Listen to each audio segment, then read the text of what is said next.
first and foremost, I want to thank you guys for bringing your kids out. I coach over in Summit. I've played at Penn State. I've coached in Milburn. I've coached at Summit. I've coached in different areas.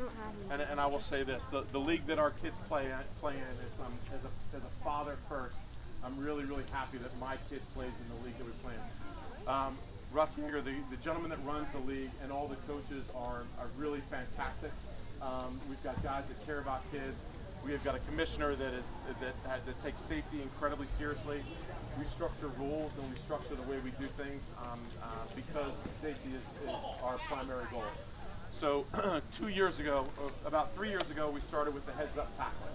And what we're trying to do is we're trying to teach kids to play at a very high level while we reduce head contact as much as possible. What you find out is as you go up in ability and in skill, the technique that's taught at the upper levels of the NFL and college, it really is, its head comes out of the play naturally. So the superior technique is the goal.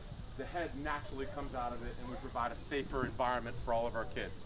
I have a 4-year-old and I have an 8th grader right before going into the 8th grade. So as a father first, I care about my kid, right? I care about my kid.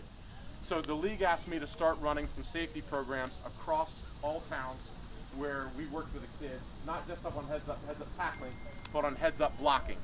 And the more research I did, I found Scott Peters in Arizona, who's a 7-year NFL player and a 2-time Brazilian Jiu-Jitsu world champion. And what Scott found was through Jiu-Jitsu was, hey, I can be smaller and win, right, by using better technique and better leverage. And he's been able to put together a program across all positions. It doesn't matter whether your son plays cornerback, wide receiver, linebacker, fullback, or in the tackle box, offensive, defensive line.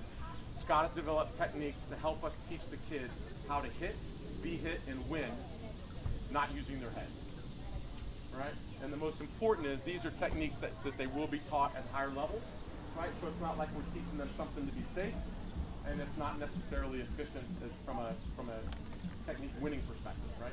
So we marry both of them. And through the superior technique, we wind up bringing the head out of it. So this program is going to be run as well as here over in Summit.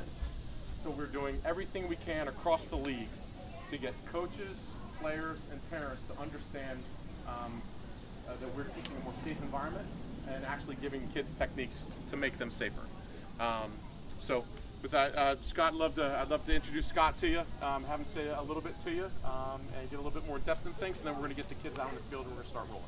Okay, thanks, Tim. I appreciate you guys coming out. So today we're going to take the kids through a series of several progressions for blocking, for contact with the hands and contact with the shoulder. These techniques are effective. In fact, we started out at the University of Washington, trained their team in 2012 and 13. They had no concussions, no stingers. That was the first time in school history. But the best part of that was they didn't compromise performance. They had the top performing offense in school history. They ran the ball for over 3,000 yards, and their defensive line had #2 in sacks in the NCAA. A lot of good things there. The key here I want to share with you guys, this is the most important disclaimer that I could give you. The most important thing I want you to take away.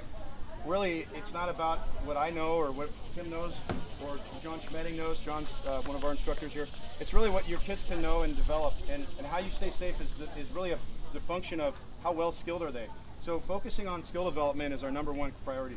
And that's not something you can just do at a camp. So today we hope that all the information that's, the coaches, we had a clinic with your kids' coaches and it went good. I think we want to maintain this as a cultural thing so it's continually developed. And it's not just going to happen like where you just, oh, okay, great, I saw a video or I went on a camp and did it. You guys have to take it with you and make this a priority. And that's really the benefit of it. You can both be good or very good at your highest level of performance and stay safe at the same time. So parents, that's the key. I think there's a lot of talk about helmets. Get a good helmet, but your focus should be, how do I stay safe? It's kind of like swimming. You don't drop your kids in the pool, you can't swim, and just focus. Well, we got floaties. Teach them how to swim, and that's what we're teaching here. So we hope that you guys enjoy the program. The kids are restless, so we'll get started. And we have, if you guys need anything from us and information, you can reach us on our website, safefootball.org. And we have a lot of videos and stuff on there. But our goal is to help you guys really not just to say we did something, but to see this implemented. People will say, well, we can't teach certain techniques to younger kids, and I would say it's the biggest misstatement I've ever heard. We had 0 head injuries. We didn't even come close to a head injury all year. We were 11-0. is like, I'm a father and I coached a team and we didn't have a single headache. Not one headache. We're proud of that, and honestly, that's because Tim made this an effort, made a strong commitment to putting it in. So that's all I have for you guys. Thank you. Please let us know if we can help you. Additionally, we're going to get started. Thanks for coming out. Thanks.